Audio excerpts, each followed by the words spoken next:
In this video, we're going to start using RStudio to look at our data. In particular, we're going to do a principal component analysis for it. So to get started, you'll need to import R and RStudio. The instructions on how to do that are in Appendix C, as in Charlie, of the Jaggi et al. Textbook. Once you get those two loaded, you can go in and open up RStudio. And in RStudio, whenever it first opens up, it looks very similar to this. I've done a little bit of work, so it has a little bit of extra stuff in here. Don't worry about that. What's most important is that you've got a little prompt at the bottom, and you have some interface tools up here to start with. We're going to go to File, and we're going to import a data set. This data is an Excel file that you need to have already loaded onto your computer. That's the health data. So I'm going to, from Excel, I'm going to go to Browse, find where it is in my setup, click Open. It will preview your data here so you know what you're looking for. And then the next thing that need to look for is the Import button. It may be because of the scaling of your computer, you may not see this. You may have to add an extra screen or mess around with some of your settings so that you can see the import function. And then the last thing we're going to do before we bring this in is we're going to change the name of this to My Data. That is what that's what the Jaggi textbook typically does. So to keep with what's going on with the Jaggi textbook, I'm going to change this to My Data. You can name it anything that you want here. However, I'm following along on example 11.9 of the Jaggi textbook, again using R.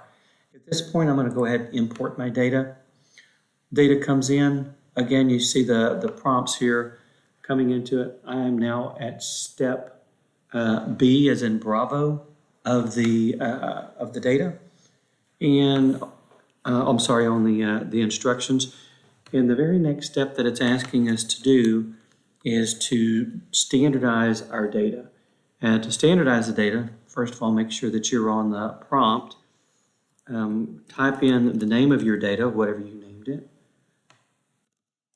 And again, this is a programming language, so syntax does matter, the way that it gets put in here. And also when you start putting in parentheses and the square parentheses and other things like that,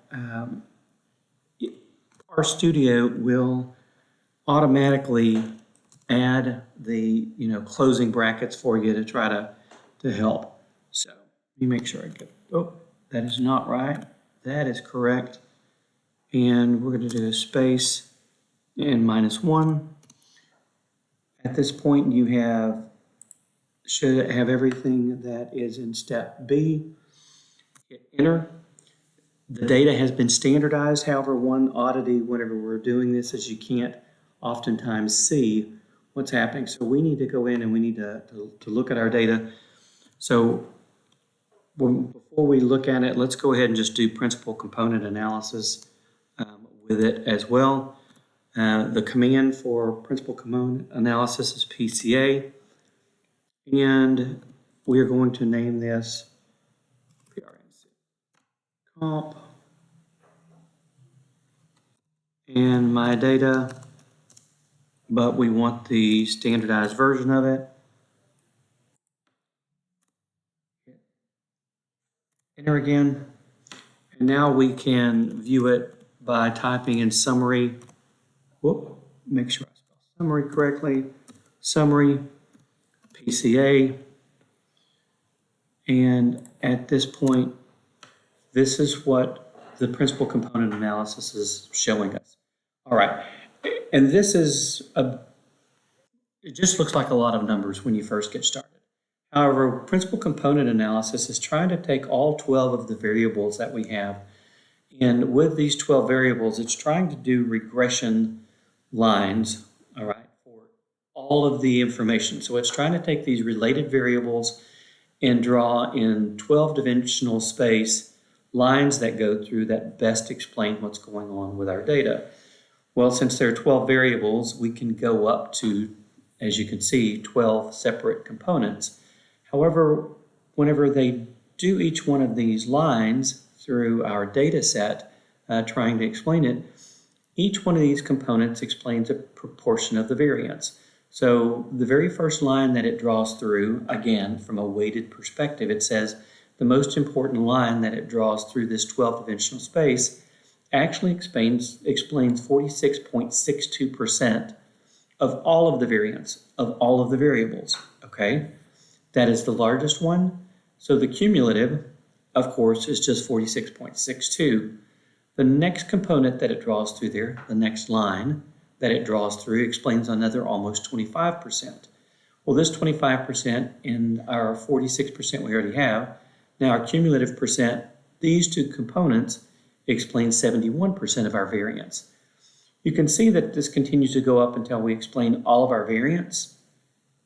But the textbook says that what we're really trying to make sure we do is get at least 85%.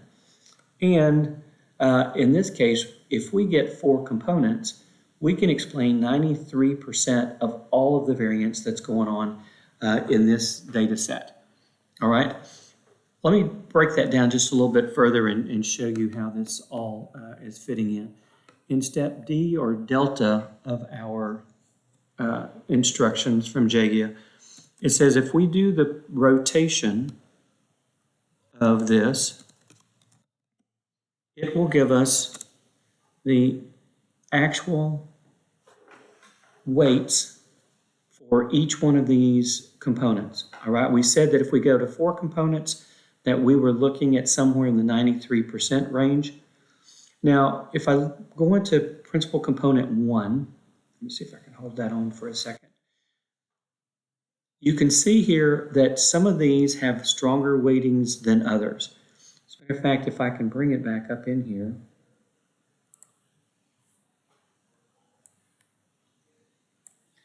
I've taken and copied each one of the values for the first 4, and I've highlighted them. Principal component 1 really has the most important players for it from the weights, or life expectancy, male mortality, female mortality, fertility rate, and birth rate.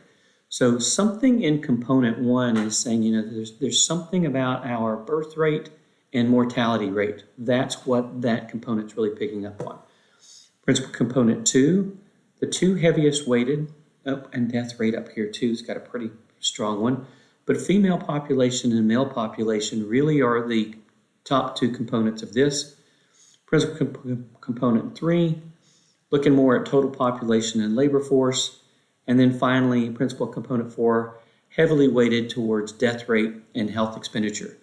So what we're doing here with the principal component analysis is we have 12 different variables. They're highly related or correlated. And because of that, I can use 4 different principal components that gather all of these items separately. It's nothing more than a mathematical way to take our data from 12 variables down to 4 variables. So principal component analysis, really good for data reduction or data dimension reduction. And these are the steps that we go through inside of R to get there.